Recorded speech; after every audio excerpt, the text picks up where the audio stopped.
देख यहाँ पे बेसिक टारगेट क्या है? यहाँ पे बेसिक टारगेट है, मैं एक इक्विवेलेंट सिस्टम बनाना चाहता हूँ। ये इक्विवेलेंट सिस्टम में क्या होगा, ये टू बॉडी सिस्टम जो ओवरऑल कैरेक्टर दिखा रहा है, मेरा सिंगल बॉडी सिस्टम भी वही कैरेक्टर दिखाएगा।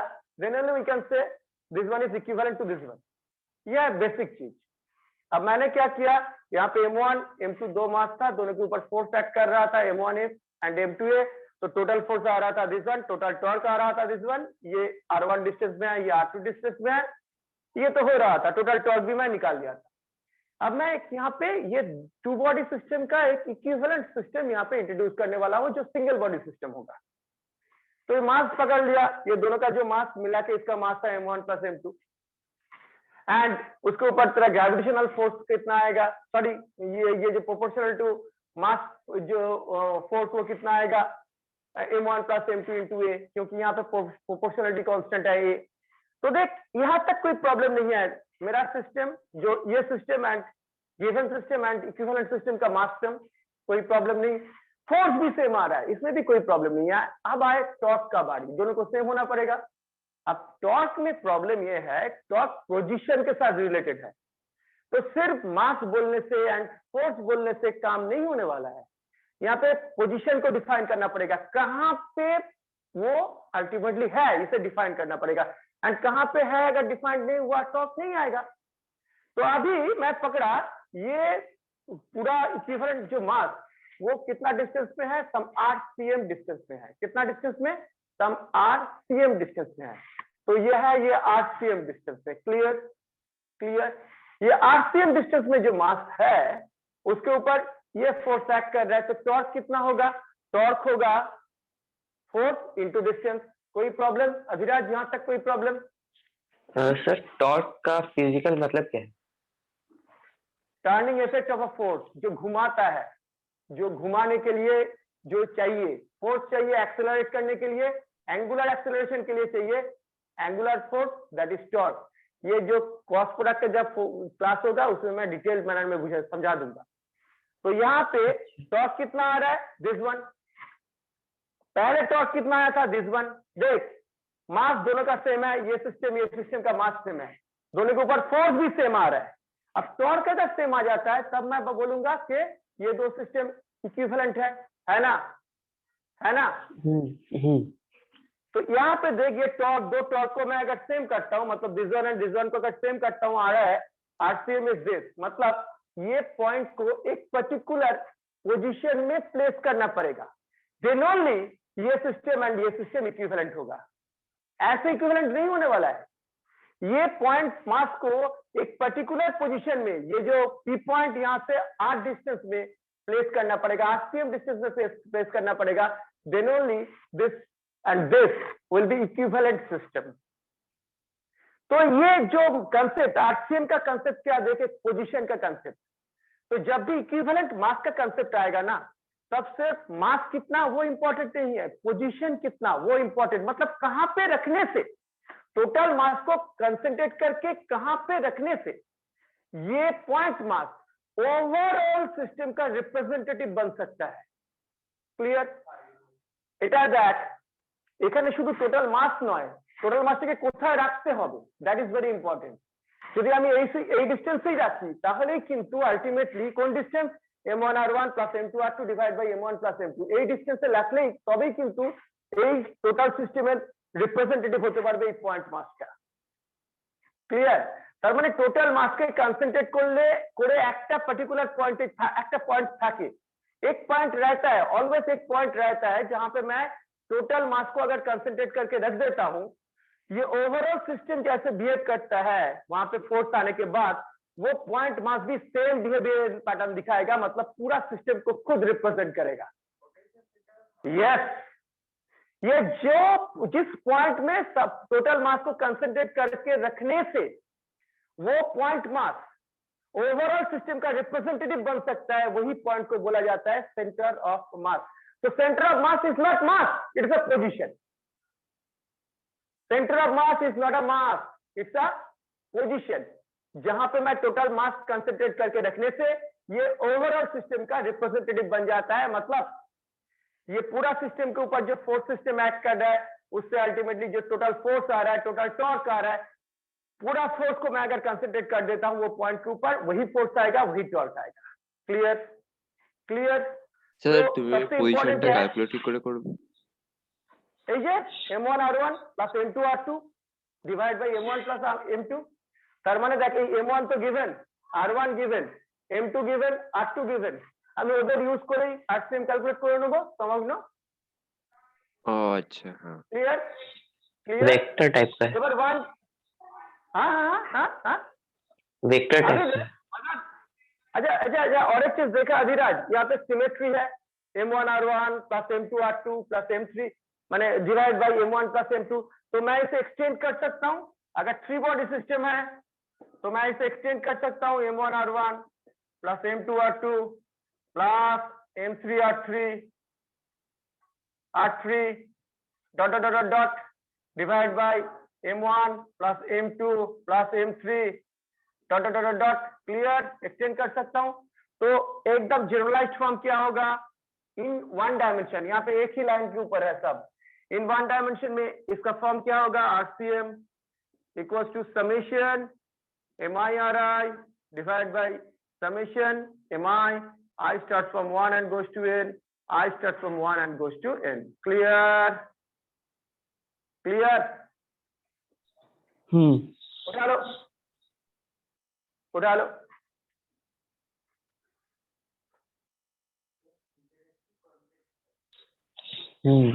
हो गया। আমি যদি ঠিক করে বোঝাতে পারি রোটেশনাল মোশন, আর তোরা যদি ঠিক করে বুঝতে পারিস, by far one of the best chapter, একদম বেস্ট চ্যাপ্টার।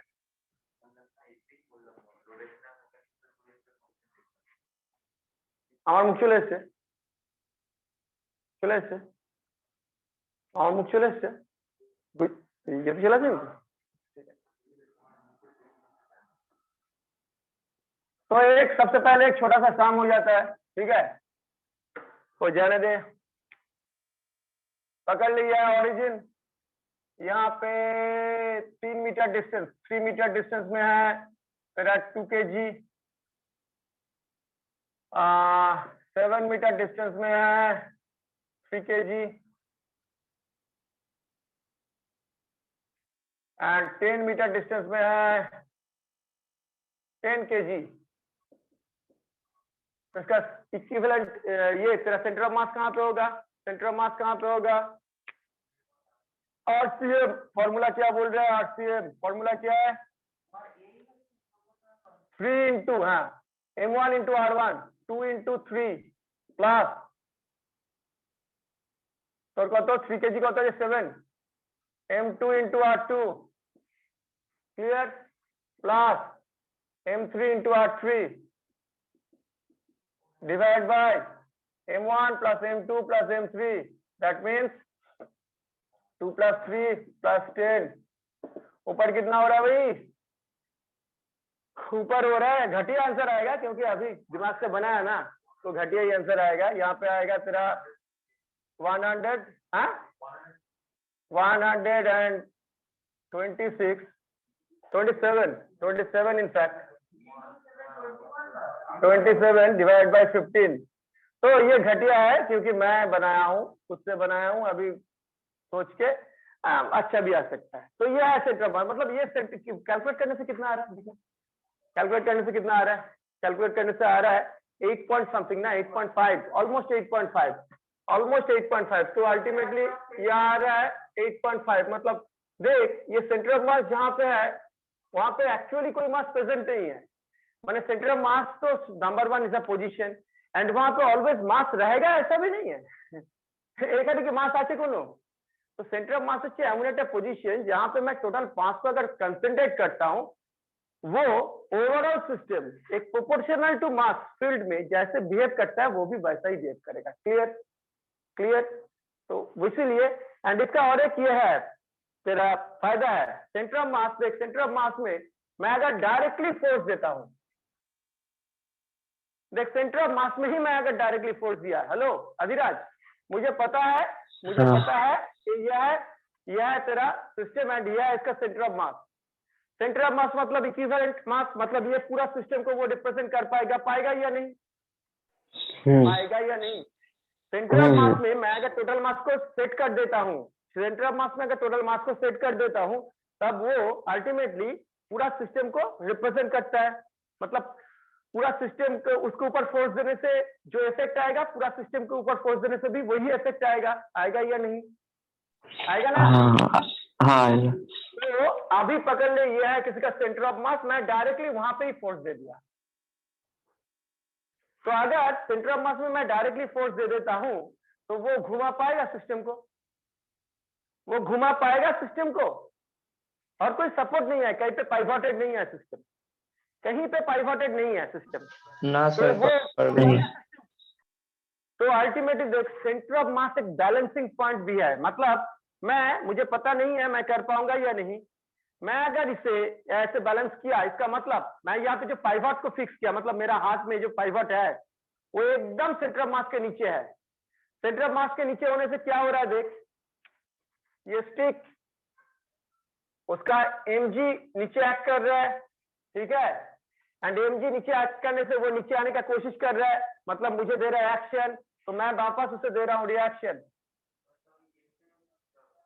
तो देख ये अगर सेंटर ऑफ मास में है, सेंटर ऑफ मास में है, mg डायरेक्टली नीचे एक्ट करता है एंड रिएक्शन फोर्स यही से मिलता है, ये दोनों को कैंसिल आउट कर देगा एंड अल्टीमेटली देख वो घूमेगा नहीं। यही अगर मैं यहाँ पे लगाता हूं तो क्या होगा एंड क्यों होगा, ये घूम जाएगा, ये घूम जा रहा है, क्यों, क्योंकि centre of mass cancel out कैसे होगा? अरे ये तो कैंसिल आउट कैसे होगा, ये एक्शन रिएक्शन नहीं बोला मैं, तो भूल कर रहा है। mg है उनसे जो ग्राउंड तेरा ये उनसे खींच रहा है, आर्क से खींच रहा है, तो ये आर्क से खींच रहा है, मतलब ये किसके ऊपर फोर्स है, मेरा ऊपर फोर्स है या आर्क के ऊपर, सॉरी स्टिक के ऊपर, किसके ऊपर, स्टिक के ऊपर, स्टिक के ऊपर। अब ये फोर्स खाने के बाद ये नीचे आने का कोशिश किया, पर कोशिश करने से काम होगा, मेरा हाथ नीचे है ना, मेरा उंगली तो यहाँ पे है, इसे तोड़ के नीचे आएगा क्या, मतलब ये नीचे आने का कोशिश करेगा एंड मुझे देगा कुछ एक्शन, क्या एक्शन मुझे पता नहीं, कुछ एक्शन देगा या नहीं। मैं एक्शन खाने के बाद छोड़ दूंगा उसे, मैं दूंगा नहीं रिएक्शन उसे, नहीं, हाँ, एक्शन खाने के बाद छोड़ दूंगा, रिएक्शन नहीं दूंगा, नहीं देंगे। हाँ, तो मैं उसे रिएक्शन दिया, आप बता मुझे ये रिएक्शन उसके ऊपर फोर्स है या नहीं, किसके ऊपर है, मेरे ऊपर है या उसके ऊपर है, उस बॉडी के ऊपर, बॉडी के ऊपर। तो ये भी बॉडी के ऊपर, ये भी बॉडी के ऊपर, ये दोनों कैंसिल आउट नहीं कर सकता है।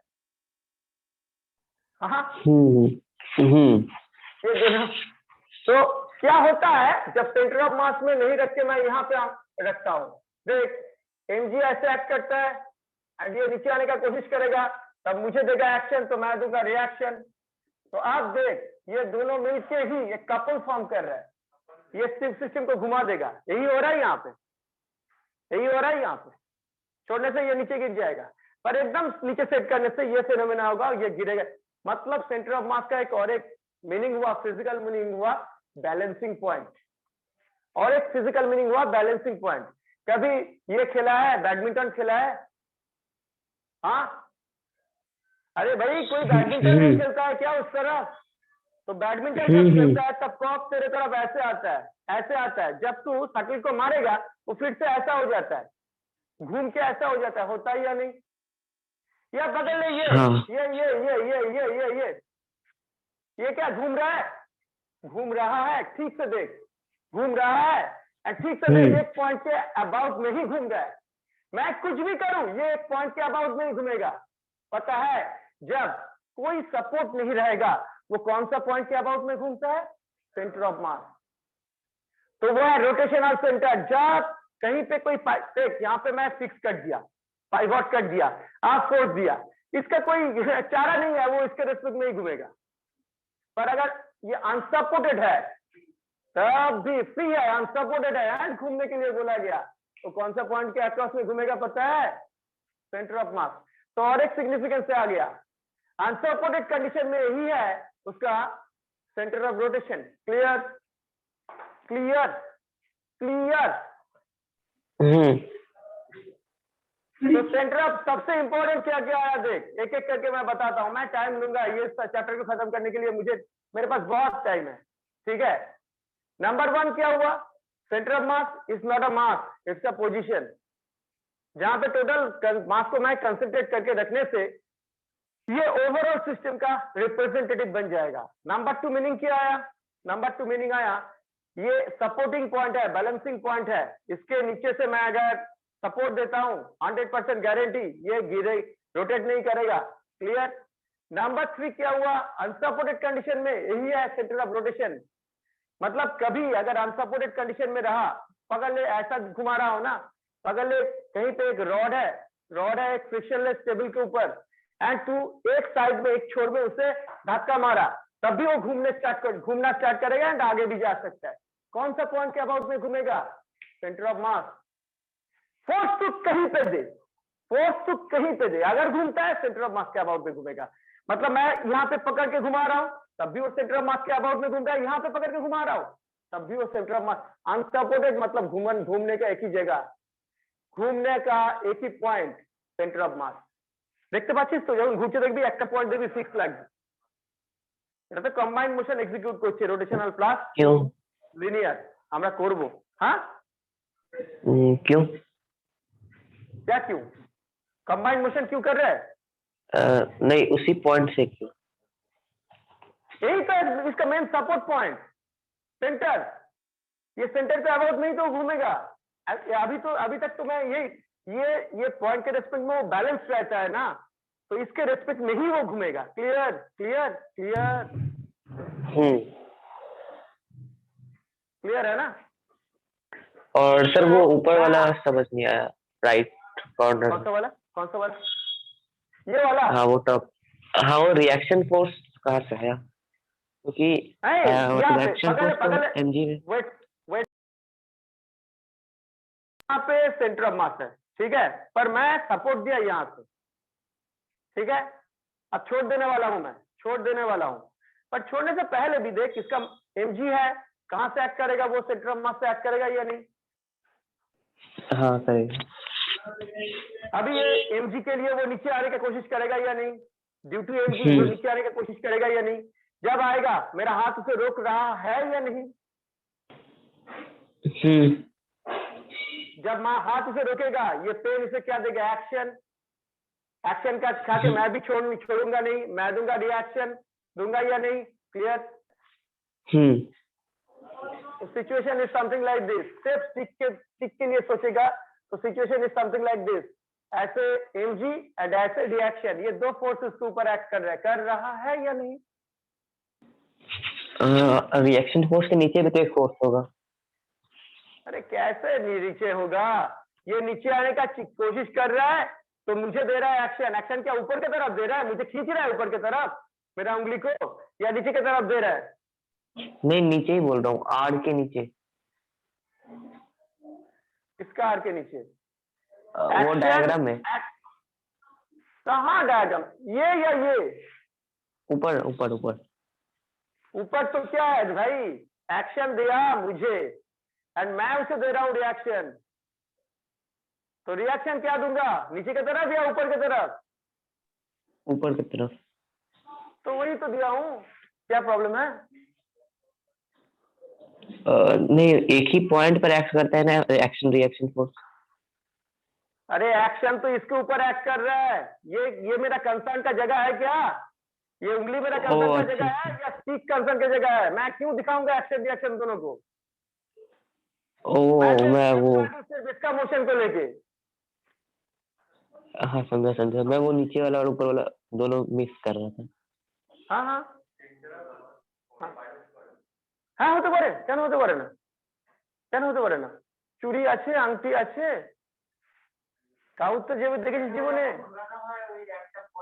তুই চুড়ি পরা বন্ধ করে দিয়েছিস, ওই যে চুড়ি পরে না ছেলেরা মাঝে মাঝে ভালো মোটা মোটা চুড়ি, তুই মোটা মোটা চুড়ির মাঝখানে থেকে সেন্টার অফ মাস, তো বডির বাইরে না, বডির বাইরে তো, ক্লিयर, हाँ बॉडी बाहर है तो होती पारे सेंटर ऑफ मास बॉडी।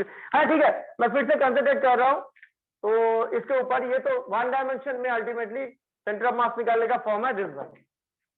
अभी बॉडी 2 डायमेंशनल हो सकता है, बॉडी 2 डायमेंशनल हो सकता है, तो वहां पे क्या होगा, 3 डायमेंशनल भी हो सकता है, वहां पे क्या होगा,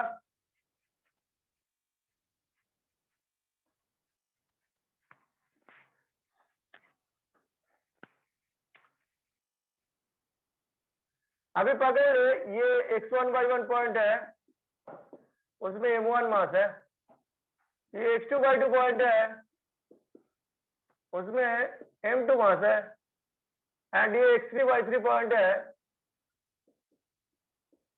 उसमें m3 मास है। ऐसा बहुत सारा मास है।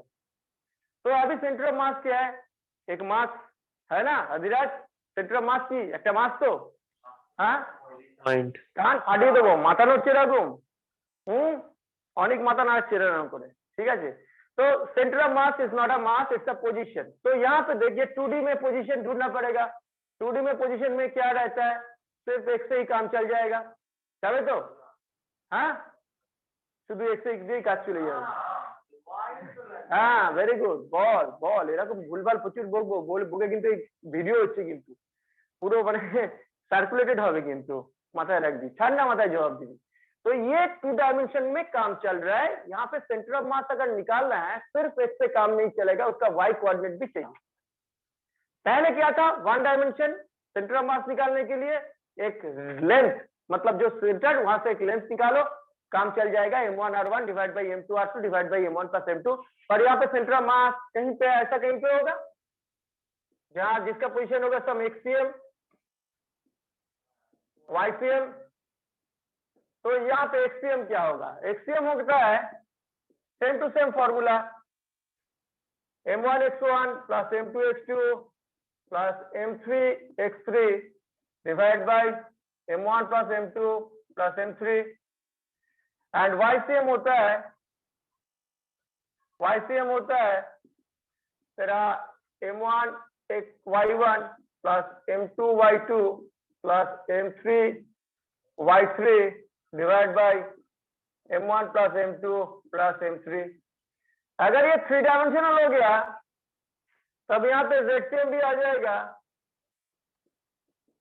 यहाँ पे zcm भी आ जाएगा, यहाँ पे zcm भी आ जाएगा।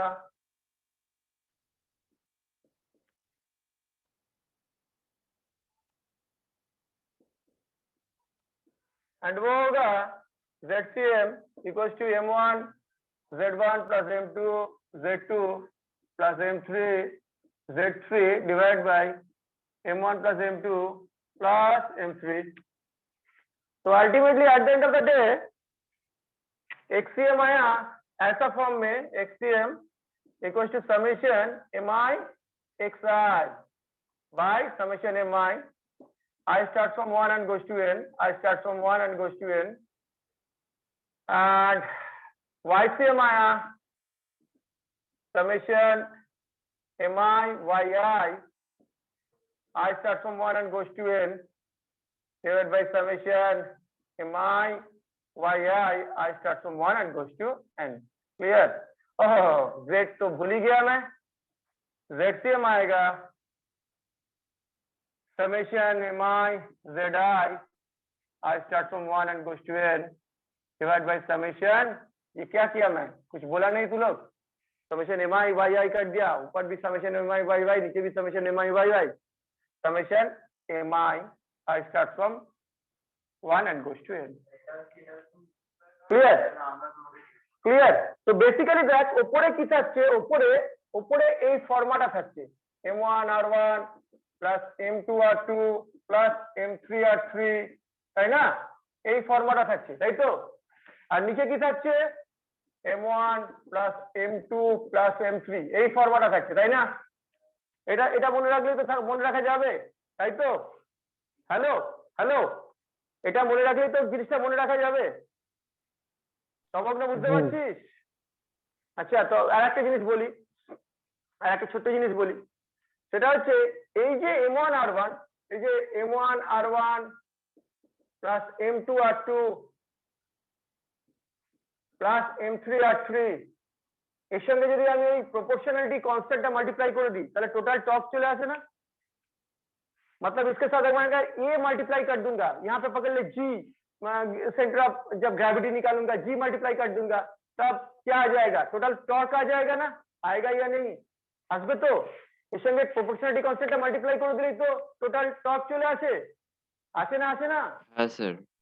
हाँ তো এই যে আমি যদি প্রপোর্শনালিটি কনস্ট্যান্টটা বাদ দিয়ে দিই, বাদ দিয়ে যে ফর্মাটা আসে, এর একটা নাম আছে মোমেন্ট অফ মাস। কি নাম? Moment of mass. মজাটা কি দেখ, এই যে ব্যালেন্সিং এর কথা বলি না আমরা, ব্যালেন্সিং এর কথাটা বলি, এই যে পয়েন্ট, এই পয়েন্টের এপাশে কিছু পার্টিকেলস আছে, এপাশে কিছু পার্টিকেলস আছে, তাহলে একটা left hand moment of mass হবে, একটা right hand moment of mass হবে। মোমেন্ট অফ মাস কিছু নয়, mass into distance, mass into distance. এখানে একটা মাস আছে, এই ডিসটেন্স, এই মাস ইনটু ডিসটেন্স, এই মাস ইনটু ডিসটেন্স করে আমি আমার লেফট হ্যান্ড একটা মোমেন্ট অফ মাস পাবো, রাইট হ্যান্ড একটা মোমেন্ট অফ মাস পাবো। ব্যালেন্স সিস্টেম মানে কি জানিস? Left hand moment of mass আর right hand moment of mass equal. তার মানে কি, প্রপোর্শনালিটি কনস্ট্যান্ট দিয়ে যখন মাল্টিপ্লাই করব, এদিককার টর্ক আর এদিককার টর্ক ইকুয়াল, তার মানে ও আর পড়বে না। এদিকে লেফট হ্যান্ড টর্ক আর রাইট হ্যান্ড টর্ক যদি ইকুয়াল থাকে তাহলে আর পড়বে না। তার মানে এই যে সিস্টেম ব্যালেন্স কখন হয়, দেখ সিস্টেম ব্যালেন্সড হয় তখনই যখন ওই যে পয়েন্টের এগেইনস্টে রোটেট করবে তার অ্যাবাউটে left hand moment of mass আর right hand moment of mass equal থাকে। ক্লিয়ার? তো কনসেপ্ট অফ মোমেন্ট অফ মাসটা মাথায় রেখে দিস, কারণ এর উপর আমরা কাজ করব, কারণ কিছু সামস আছে যেগুলো মোমেন্ট অফ মাসের কনসেপ্ট থেকে, মোমেন্ট অফ মাসের ব্যালেন্সিং এর কনসেপ্ট থেকে খুব তাড়াতাড়ি হয়ে যাবে। ক্লিয়ার? দেখ আমি কাপলে যেতে পারি, কিন্তু কাপলের আগেই অঙ্কটাকে মেরে দিতে পারি। আমি বুঝতে পারছি এটার সঙ্গে মাল্টিপ্লাইড হয়ে গিয়ে টর্ক আসে, কিন্তু আমি টর্ক লেভেলে না গিয়ে বুঝতে পারছি মোমেন্ট অফ মাস ব্যালেন্স হলেই আমার কাজ হয়ে যাবে। আমি তাহলে টর্ক লেভেলে যাবো কেন? তাহলে অঙ্কটাকে আগেই আমি মোমেন্ট অফ মাসের কনসেপ্ট থেকে হ্যান্ডেল করে দিতে পারি। ক্লিয়ার? আমি ওই লেভেল থেকে হ্যান্ডেল করে দিতে পারি, এটা টোটাল মোমেন্ট অফ মাস। এবার আমি এই যে একটা পার্টিকুলার কেস পেলাম যেখানে left hand moment of mass বার করা যায়, right hand moment of mass বার করা যায়, এইসব টর্ক লাগবে না, টর্কের আগেই মেরে দিয়ে চলে মোমেন্ট অফ মাস থেকেই মেরে দিতে পারবো। तो concept of moment of mass is very important. Clear? तो 2D या 3D में, 2D 3D या 1D में कैसे moment of sorry centre of मास निकाला जाता है, समझ में आया ना? आया या नहीं? आया या नहीं? आया? अभी ये जितने भी पार्टिकल्स लेके हम लोग काम किए, सिस्टम ऑफ पार्टिकल्स लेके हम लोग काम किए, ये सब के सब डिस्क्रीट सिस्टम है। डिस्क्रीट सिस्टम मतलब डिफरेंट पॉइंट्स में डिफरेंट मास पार्टिकल्स है। तो एरकम मास पार्टिकल वाला सिस्टम हम लोगों को तो मिलेगा नहीं भाई। जनरली हम लोगों को जितने भी सिस्टम, पकड़ ले मेरा हाथ में जो पेन था वो तो पॉइंट मास नहीं था, वो बेसिकली क्या था, वो एक कंटिन्यूअस सिस्टम था। तो अभी इंपॉर्टेंट है कंटिन्यूअस सिस्टम का। कंटिन्यूअस सिस्टम के लिए मैं कैसे तेरा मोमेंट सेंटर ऑफ मास निकालूं, मतलब ये था डिस्क्रीट सिस्टम के लिए। डिस्क्रीट सिस्टम के लिए तो फॉर्मूला बढ़िया है, समेशन टाइप फॉर्मूला से बढ़िया ढंग से काम चल जाएगा, पर जब कंटिन्यूअस टाइप मास आएगा तब वहां पे तेरा ये काम नहीं होगा। तेरा ये समेशन में, समेशन से कैसे काम चलेगा, समाप्त तो करना पड़ेगा, पर ऐसा डिस्क्रीट समेशन से काम नहीं बनता है। तब कैसे क्या करूंगा, तब मुझे मतलब देख मैं जो बताना चाहता हूं ये सब के सब पॉइंट मासेस है। তো তুই সিস্টেম কি এরকম ধুলো নিয়ে কাজ করিস? তুই তো কাজ করিস এরকম একটা কন্টিনিউয়াস বডি নিয়ে, বা তুই নিজে দেখ না একটা কন্টিনিউয়াस बॉडी। क्लियर? तो ये ऐसा सिस्टम लेके जब काम करेगा कैसे काम करेगा, मैं काम शुरू करता हूं बहुत इजी एक बॉडी लेके।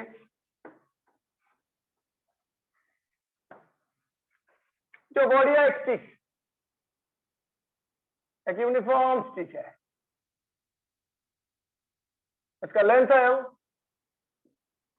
इसका लेंथ है L एंड ये छोर से लेंथ है L एंड इसमें बोल दिया ये वन डायमेंशनल स्टिक, मतलब इसका विड्थ नहीं है, इसका विड्थ नहीं है, एकदम हल्का करके बोल दिया इसका विड्थ नहीं है। यहाँ पे इसका मास है, मास कितना, mass is uniformly distributed and mass per unit length is equal to lambda. Mass per unit length, इसका मास अगर टोटल मास अगर m है, लेंथ L है, तो L लेंथ में डिस्ट्रीब्यूटेड है m मास, तो यूनिट लेंथ पे कितना डिस्ट्रीब्यूटेड होगा m by l। क्लियर? इसे मैं लैम्डा से डिनोट कर रहा हूँ, इसे मैं लैम्डा से डिनोट कर रहा हूँ। Clear? And through this length, ये जो लैम्डा ये कंटिन्यूअस है, ये चेंज नहीं हो रहा है। थ्रू आउट दिस डिस्टेंस ये लैम्डा कंटिन्यूअस है, ये चेंज नहीं हो रहा है। तो मैं कैसे निकालूं इसका सेंटर ऑफ मास? देख, आइडिया इज वेरी सिंपल। ऊपर में रहता है टोटल मोमेंट ऑफ मास, देख m1r1 plus m2r2 plus m3r3 मतलब टोटल मोमेंट ऑफ मास। नीचे रहता है टोटल मास। आइडिया ऐसे क्लियर कर। सेंटर ऑफ मास निकालने के लिए ऊपर मेरे क्या रहता है? टोटल मोमेंट ऑफ मास। नीचे क्या रहता है? सिर्फ टोटल मास। तो मैं क्या कर रहा हूं, सबसे पहले हम x डिस्टेंस में एक dx, बहुत ही स्मॉल dx लेंथ ले रहा हूं। इट इज इनफिनिटेबली स्मॉल, बहुत स्मॉल। तो इसका मास कितना होगा बाबू? dm इक्वल टू कितना होगा? लैम्डा इंटू dx, क्योंकि यूनिट लेंथ में मास रहता है लैम्डा। यूनिट लेंथ में मास अगर लैम्डा रहेगा तो dx लेंथ में कितना रहेगा? Lambda into dx। Any problem? सही है ना? तो ये जो डीएम है, डिस्ट्रिक्ट मजिस्ट्रेट, यहाँ पे बैठा हुआ है, ये पॉइंट के रेस्पेक्ट में इसका मोमेंट ऑफ मास कितना होगा? Mass into distance.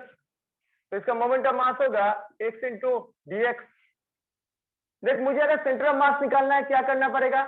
ऊपर में रहेगा टोटल मोमेंट ऑफ मास, नीचे रहेगा टोटल मास। क्लियर? क्लियर? तो टोटल मोमेंट ऑफ मास कैसे कैलकुलेट करूं? ये तो इसका मोमेंट ऑफ मास हुआ।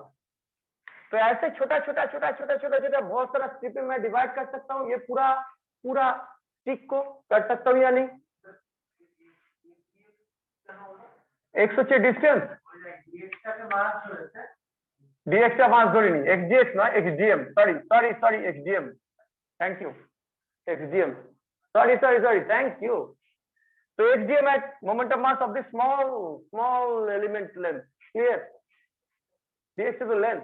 তো আমি এরকম পুরো লেন্থটাকে যদি এরকম ছোট dx से डिवाइड कर दी एंड सबका dm निकाला, dm निकालने के बाद कॉरस्पॉन्डिंग लेंथ से मल्टीप्लाई करके टोटल मोमेंट ऑफ मास निकाला एंड सबको समाप्त कर दिया। कुछ नहीं है, ये जितने भी मोमेंट ऑफ मास, ये मोमेंट ऑफ मास किसका है? एक डिस्टेंस में जो dx है उसका मोमेंट ऑफ मास। मैं अगर total moment of mass calculate करना चाहता हूं, ऐसा पूरा सिस्टम को डिवाइड करूंगा, सबका अलग अलग करके मोमेंट ऑफ मास निकालूंगा, उसके बाद समाप्त करूंगा। তারপরে সমাপ্ত করব। তার মানে কি করব? এখানে কন্টিনিউয়াস সামেশন মানে ইন্টিগ্রেশন। তার মানে আমার কি করতে হবে? এখানে আমাকে এরকম xdm বার করতে হবে, x = 0 থেকে শুরু করে x = l পর্যন্ত। মানে x টাকে যদি ভ্যারি করে আমি 0 থেকে শুরু করে l পর্যন্ত, তাহলে সবকটা স্ট্রিপই চলে আসছে। তাহলে যদি সমাপ্ত করি, এটা তো সামেশন করলে আমি কি পাচ্ছি? total moment of mass, total moment of mass of the system about O। clear? R total mass বার করতে হলে কি করতে হবে আমাকে? summation dm from L to 0 to L।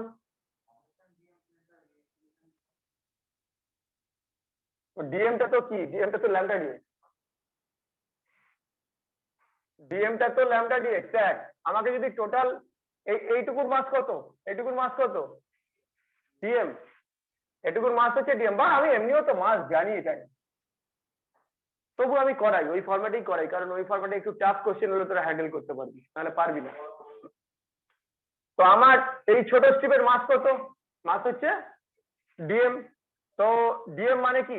Lambda dx। তো হ্যাঁ, এবার এরকম ল্যামডা dx যতগুলো আছে তাতে যদি আমি সামেশন করতে যাই, তাহলে টোটাল মাস পেয়ে যাব। তাহলে টোটাল মাস কত হবে? Lambda dx 0 to L। এই দুটো যদি डिवाइड करी, total moment of mass divide by total mass, मुझे क्या मिल जाएगा? Centre of mass. Clear? 8 cm। समझ में आया या नहीं? तो ये अगर मैं करता हूँ यहाँ पे क्या आएगा? हाँ बोल। एक और बता, समझा दीजिए। और एक बार सबसे पहले विराट, ये समझ में आया या नहीं कि सेंटर ऑफ मास का पोजीशन निकालने के लिए क्या करना पड़ता है? तुझे दो चीज को डिवाइड करना पड़ेगा। ऊपर में रहेगा टोटल मोमेंट ऑफ मास, नीचे रहेगा टोटल मास। ये क्लियर है या नहीं?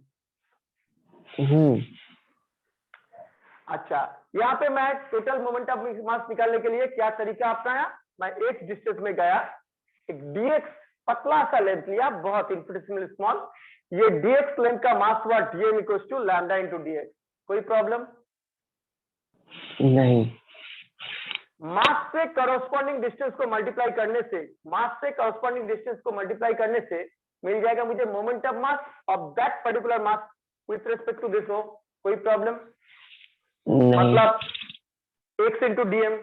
अब मैं देख ऐसा बहुत सारा तो स्ट्रिप में मैं इसे डिवाइड कर सकता हूं, मैं इसे छोटा छोटा बहुत सारा स्ट्रिप में डिवाइड किया, सब में x डीएम निकाला, मतलब तेरा मोमेंट ऑफ मास निकाला एंड सबको समाप्त कर दिया। मतलब ये समस्या करने के लिए कुछ नहीं करना पड़ेगा, ये x को 0 से शुरू करके a तक वैरी करवाना पड़ेगा।